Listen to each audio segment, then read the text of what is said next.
Olá pessoal, bem-vindos ao meu canal.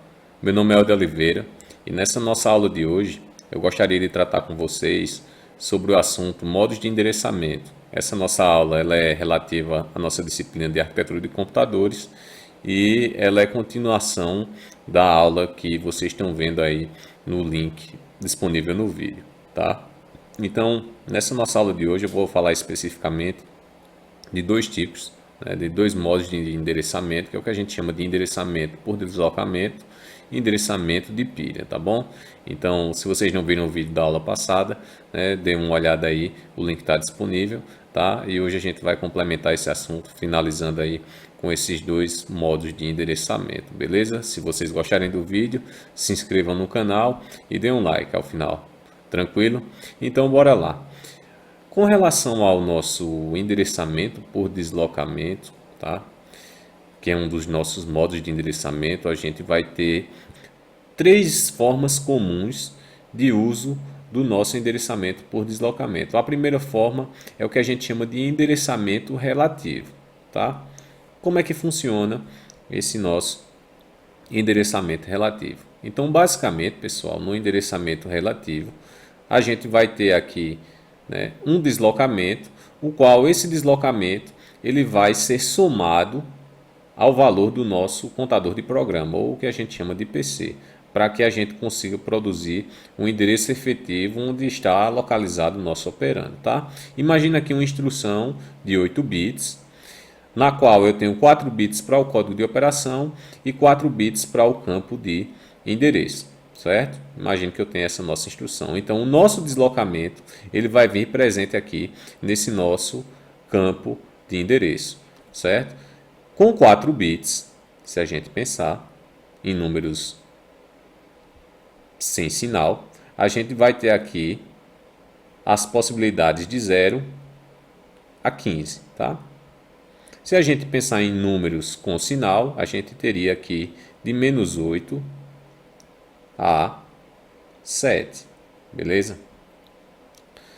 Bora simplificar, vamos pensar aqui, né, em números sem sinal, por enquanto, tá? Imagine aí, né, que eu tenha uma situação em que eu desejo deslocar um valor sem sinal relativo a meu contador de programa. Para que a gente quer isso? Eu vou mostrar para vocês por que é que a gente utiliza esse tipo de abordagem. Tá? Imagine aqui que eu tenho uma instrução de desvio, tá?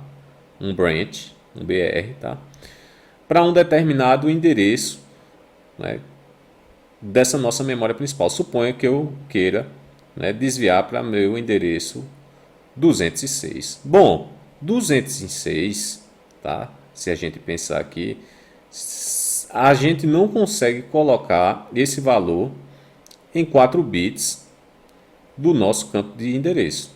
Concorda comigo? Se eu chegasse aqui e colocasse BR206, a gente não conseguiria alocar essa nossa instrução, né, nesse nosso registrador de instrução. Pensa aqui como sendo o nosso IR, tá? O nosso registrador de instrução. Tá? O que é que vai acontecer? Bom, para que a gente contorne essa situação, né, em vez de eu utilizar esse número grande aqui, que é o 206, eu vou utilizar um valor relativo, tá, que a gente chama de deslocamento, ao nosso valor do program counter. Bom, quando eu carrego essa minha instrução no meu IR, tá, ela vem para cá como sendo BR, mais um valor de deslocamento. Meu PC aqui está na posição o quê? 200, tá? Nesse momento que eu carrego. Porém, quando essa instrução é carregada no nosso IR, o meu program count ele vai para 201, tá? Então ele sai aqui, né, de 200 e vai aqui para 201. Concorda comigo? Bom, se eu estou querendo, né, atingir aqui o meu endereço 206, tá? E meu program counter ele é 201, então essa minha instrução de branch ela deveria vir com um valor de deslocamento aqui como sendo 5. Então, na minha memória principal, o que eu teria de verdade não seria branch 206, e sim branch 5, tá? Então isso fará com que esse valor 5 ele caiba dentro da minha faixa de 4 bits. Concorda comigo? Né? Com 4 bits a gente consegue ter o valor aqui 5, tá? O valor 206 a gente não conseguiria ter aqui nessa faixa de 4 bits. Porém, se for um deslocamento relativo ao meu PC, eu consigo colocar aquele valor dentro do nosso campo de endereço da instrução. Então isso vai beneficiar, né, quando a gente está executando um conjunto de instruções em que a gente, por exemplo, dentro desse conjunto de instruções, tem uma instrução de desvio, a qual aquele desvio ele acontece, né, em um endereço-alvo próximo àquela nossa instrução. Quando eu digo em um endereço-alvo próximo àquela instrução, né, em um endereço que está a poucas posições daquela nossa instrução corrente, tá certo? Porque, por exemplo, se a gente tivesse aqui, né, um branch no endereço 500, a gente não conseguiria, né, ter essa nossa instrução utilizando o endereçamento relativo, porque 500 é muito grande, pessoal. 500 aqui menos 200, né, daria o valor 300. E 300 não caberia aqui nos nossos 4 bits. Porém, se o meu desvio ele for próximo, né, se a minha instrução, né, se o meu endereço-alvo, né, ele for próximo à minha instrução de desvio, o que vai acontecer é que essa nossa abordagem ela vai ser útil, tá? Porque a gente economiza bits aqui para que aquela instrução de desvio ela de fato seja executada, tá bom? A gente pode utilizar esse modo de endereçamento aqui, né, economizando bits, tá? Fazendo com que essa nossa instrução de desvio ela seja, né, executada utilizando esse modo de endereçamento, tá bom? Então isso, né, esse exemplo, né, se vocês pegarem o livro do Stalins, ele não vai, né, detalhar dessa forma para vocês, fica um pouco obscuro lá. Então, basicamente, eu queria explicar para vocês, né, de que maneira, né, esse nosso modo de endereçamento, que é o endereçamento relativo, ele pode ser utilizado aí, né, dentro do nosso processador, tá? Essa forma, né, de apresentação da minha instrução, tá? Ela é uma forma que eu criei para que vocês entendam, tá? Se a gente utilizar, né, um processador que utiliza o conjunto de instruções x86, por exemplo, né, o código assembly desse negócio aqui vai ser diferente, né, para um processador que utiliza o conjunto de instruções aí, será ARM, tá bom? Então, isso vai variar de processador para processador, o código assembly em si, né? Mas o conceito é o mesmo, é isso que eu mostrei aqui para que vocês entendam como isso funciona. Tranquilo? Fácil, né? Depois de ter dito isso aqui, né, tornou-se fácil aí a interpretação lá do nosso livro do Stalins. Beleza? Então bora lá para o nosso próximo modo de endereçamento, que é o que a gente chama de endereçamento por registrador base. Tá?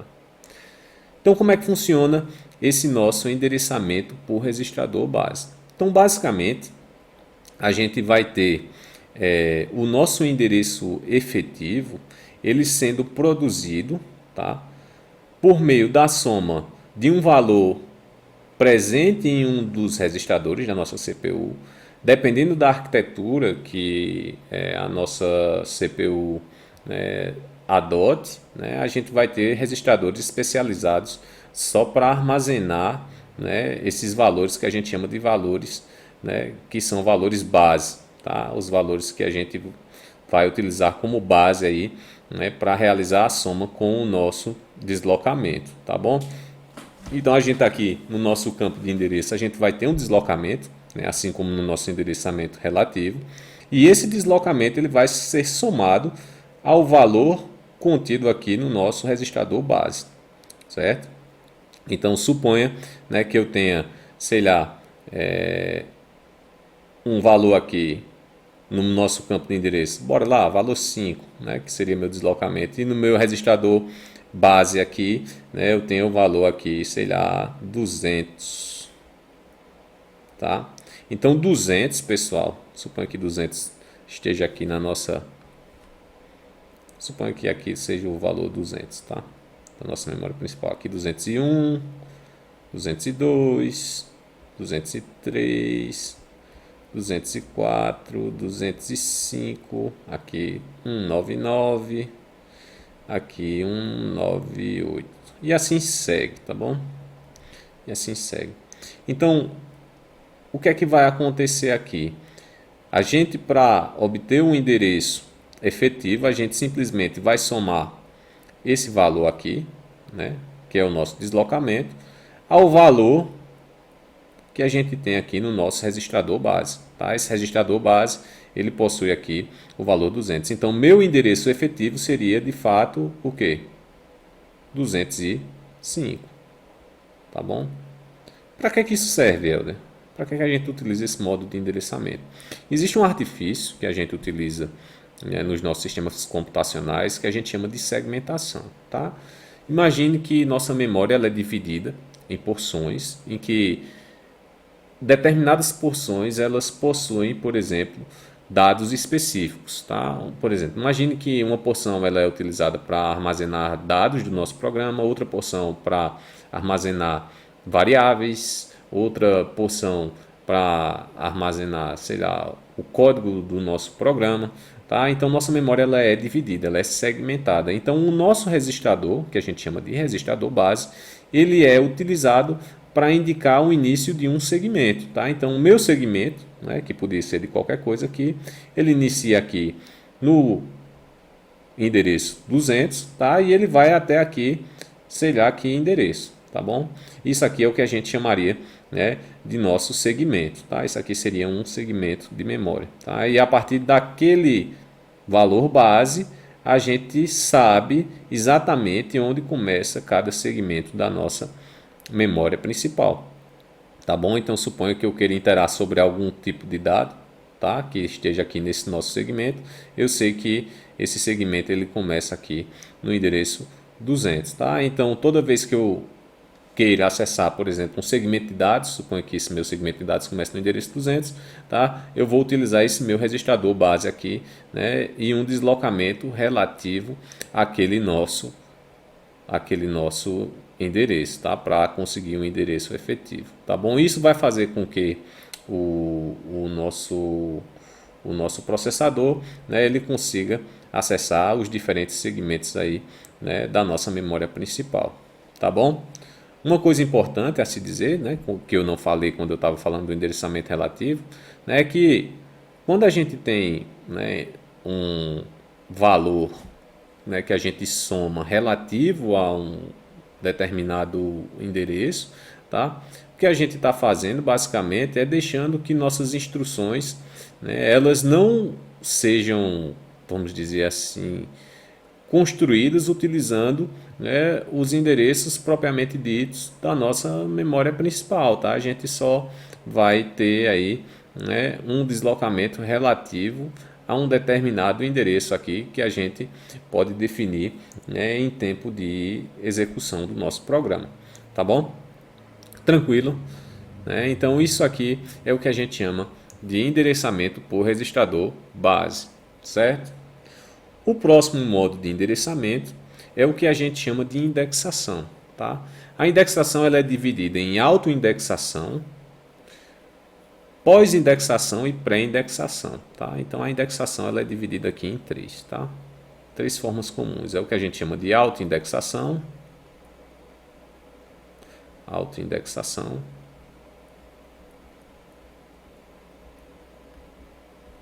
pós-indexação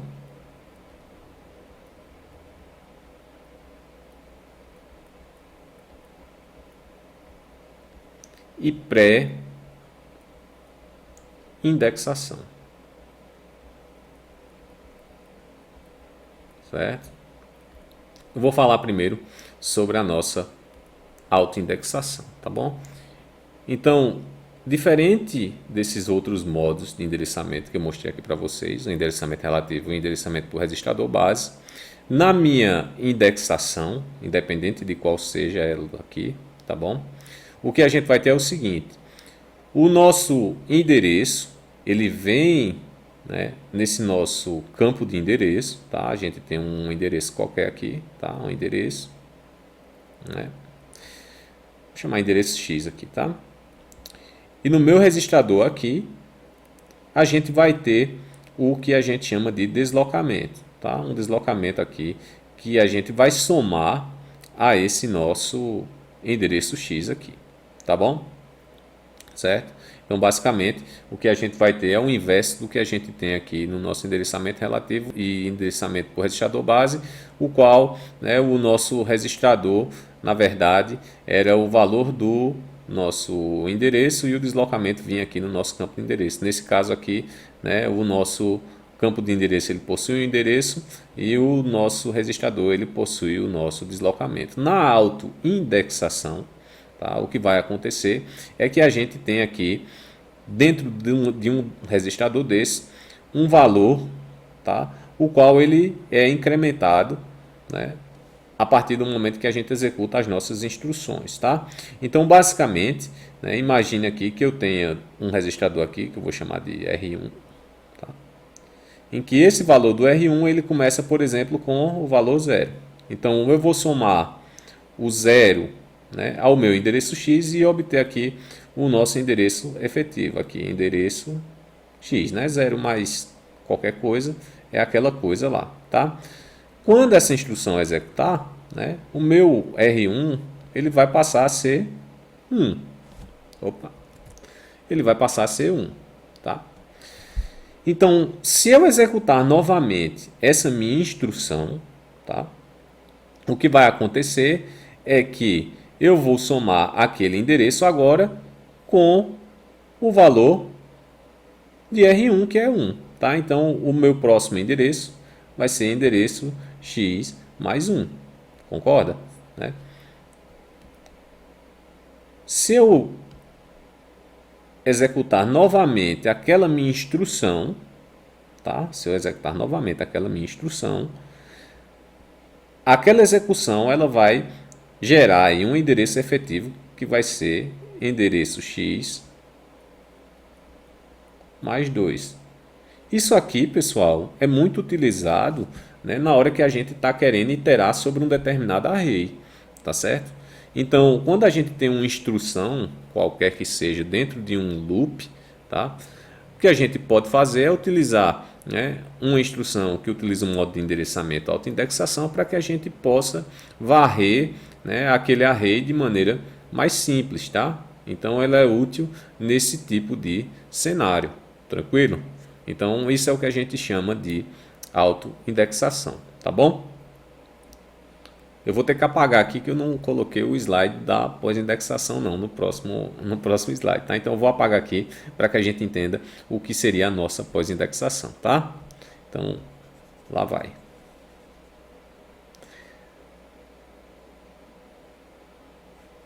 Se vocês pegarem o livro do Stalins, né, ele até aborda o conteúdo, mas ele não deixa claro, né, onde a gente pode aplicar, né, cada um desses nossos modos de endereçamento, tá certo? Então essa aula aqui, né, ela vem para complementar a explicação e esclarecer alguns pontos que o livro deixa um pouco obscuro, tá? Então vamos falar aqui, né, nesse momento da nossa pós-indexação, tá bom? Então, como é que funciona a nossa pós-indexação? Basicamente, né, o nosso endereço X aqui, tá, ele não vai se referir ao endereço de memória principal, onde vai estar o nosso operando. A gente vai utilizar aqui na pós-indexação o que a gente chama de endereçamento indireto, tá? Então, na pós-indexação a gente utiliza endereçamento indireto e na pré-indexação a gente utiliza também endereçamento indireto. Na autoindexação não, na autoindexação vocês viram que eu utilizei esse endereço como sendo o endereço, né, o qual eu somaria o valor do registrador e obteria aqui o endereço efetivo do nosso operando. No caso da pós-indexação e da pré-indexação, esse nosso endereço vai ser utilizado para que a gente alcance o nosso endereçamento indireto, tá? Então, bora ver como é que funciona a nossa pós-indexação. Então, basicamente, pessoal, na pós-indexação, esse meu endereço X, né, ele vai se referir a um endereço de memória que contém outro endereço, tá? Então, meu endereço X, tá? Ele contém um endereço de memória aqui, que eu vou chamar de endereço Y, tá? O qual esse endereço Y somado ao deslocamento que eu tenho ali no meu registrador vai gerar o nosso endereço efetivo. Então suponha que no meu registrador aqui eu tenho o deslocamento 5, tá? Então esse meu endereço Y, ele vai ser somado a esse deslocamento e essa soma ela vai gerar o meu endereço efetivo, tá certo? O meu endereço efetivo, o qual eu posso obter o nosso operando, tá bom? Então aqui seria endereço Y mais 5, tá? 1, 2, 3, 4, 5. Então aqui, né, meu endereço efetivo seria endereço Y, né, mais 5, tá bom, pessoal? Certo? Então, na pós-indexação, a nossa indexação ela acontece após o nosso endereçamento indireto, tá certo? A gente diz que ela acontece após a nossa indireção, tá bom? Então aquela soma, né, ela vai acontecer somente após o endereçamento indireto acontecer. Na pré-indexação, né, a gente vai ter o seguinte. Vou apagar aqui. Opa. Vou apagar aqui para que a gente possa entender.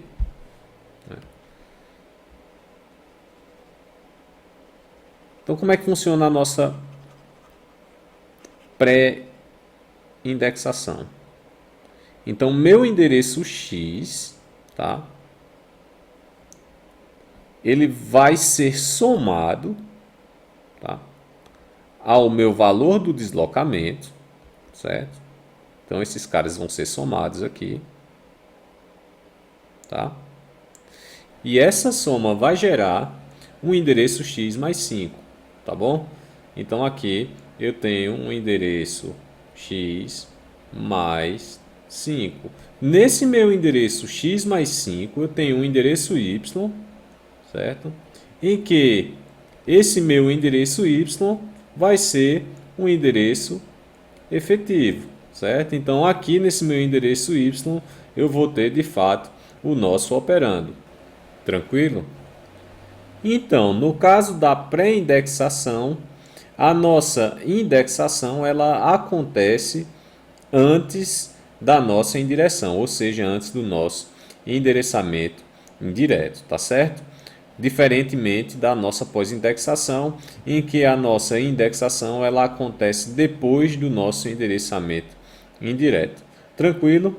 Então a gente aqui apresentou as três formas mais comuns de se utilizar o modo de endereçamento chamado indexação, tá? E por último, a gente vai falar do modo de endereçamento que a gente chama de endereçamento de pilha, certo? Então, nesse endereçamento de pilha, o que acontece é o seguinte: a gente vai ter instruções, tá, que referenciam implicitamente um registrador que armazena o endereço do nosso topo da pilha na memória principal, tá? Então, nossa memória principal ela vai conter uma estrutura de dados chamada de pilha, tá? Em que essa estrutura de dados ela possui um topo e esse topo, né, o seu endereço, ele é armazenado em um registrador de topo de pilha. Dependendo da arquitetura, né, do processador, esse nosso registrador ele vai ter um nomezinho diferente, tá? Mas o importante é que vocês saibam que esse registrador ele vai armazenar o endereço do nosso topo da pilha. Então a gente pode operar, tá, sobre o topo da pilha utilizando instruções que referenciam implicitamente esse nosso registrador. Por exemplo, instruções pop, né? Opa, a letra agora saiu, né? Instruções pop e instruções push, tá bom? Então, por exemplo, desempilhar, né, um elemento do topo da pilha, simplesmente eu poderia ter uma instrução pop aqui. Eu nem precisaria utilizar esse nosso campo de endereço, porque implicitamente a instrução referencia aqui o nosso registrador de topo de pilha, tá bom? Por isso que eu risquei aqui o nosso campo de endereço. Então a gente poderia utilizar a instrução aí, né, pop ou push, ou simplesmente a gente poderia somar, né, o nosso topo de pilha com algo que está no acumulador. Sei lá, eu poderia ter uma instrução, né, de adicionar, vou chamar ADDP, né, sei lá, né, vou criar aqui, tá? Um mnemônico. Então, adicionar o valor do topo da pilha, né, ao valor que está presente no nosso acumulador. Então, a gente iria, né, simplesmente utilizar esse mnemônico aqui, né, para realizar para executar essa nossa instrução. Tá bom? Então, fácil, né? Tá certo, pessoal? Então, essa aula de hoje, ela foi, né, ministrada para que a gente tenha uma ideia do que o livro do Stalin ele está querendo dizer ali quando ele fala desses modos de endereçamento, tá? E a gente ter uma ideia mais clara, né, do que a gente pode fazer com esses modos de endereçamento. Tranquilo? Então, até a próxima aula e se vocês gostaram, não esqueçam aí do like e da inscrição no canal. Beleza? Valeu, pessoal, e até a próxima aula.